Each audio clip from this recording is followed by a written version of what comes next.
Aralam farm പുനരധിവാസ മേഖലയിൽ താമസിക്കുന്നവരുടെ കാട്ടാന ശല്യത്തിന് ഇനിയും പരിഹാരമായില്ല. പുനരധിവാസ മേഖലയിൽ രാത്രികാലങ്ങളിൽ താമസക്കാർ കഴിയുന്നത് ഏറെ ഭീതിയോടെയാണ്.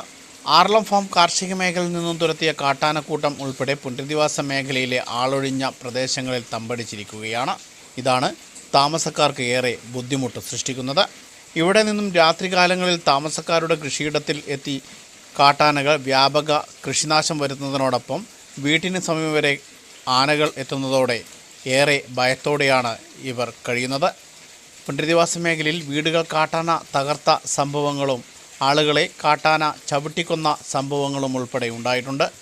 ഇപ്പോൾ രാത്രികാലങ്ങളിൽ വനംവകുപ്പിൻ്റെ RRT ടീം ഉൾപ്പെടെയുള്ള സംഘം ജാഗ്രതയോടെ നിരീക്ഷണം നടത്തി വരികയാണ്. കാട്ടാനയുള്ള വിവരം അറിയിച്ചാൽ അവർ അവിടെയെത്തി ഏത് പാതിരാത്രിയായാലും തുരത്തുന്ന രീതിയുണ്ട്. എന്നാൽ കാട്ടാന ശല്യത്തിന് ശാശ്വത പരിഹാരം കാണണമെന്നാണ് താമസക്കാരുടേതുൾപ്പെടെയുള്ള ആവശ്യം. ന്യൂസ് ബ്യൂറോ, ഇരട്ടി.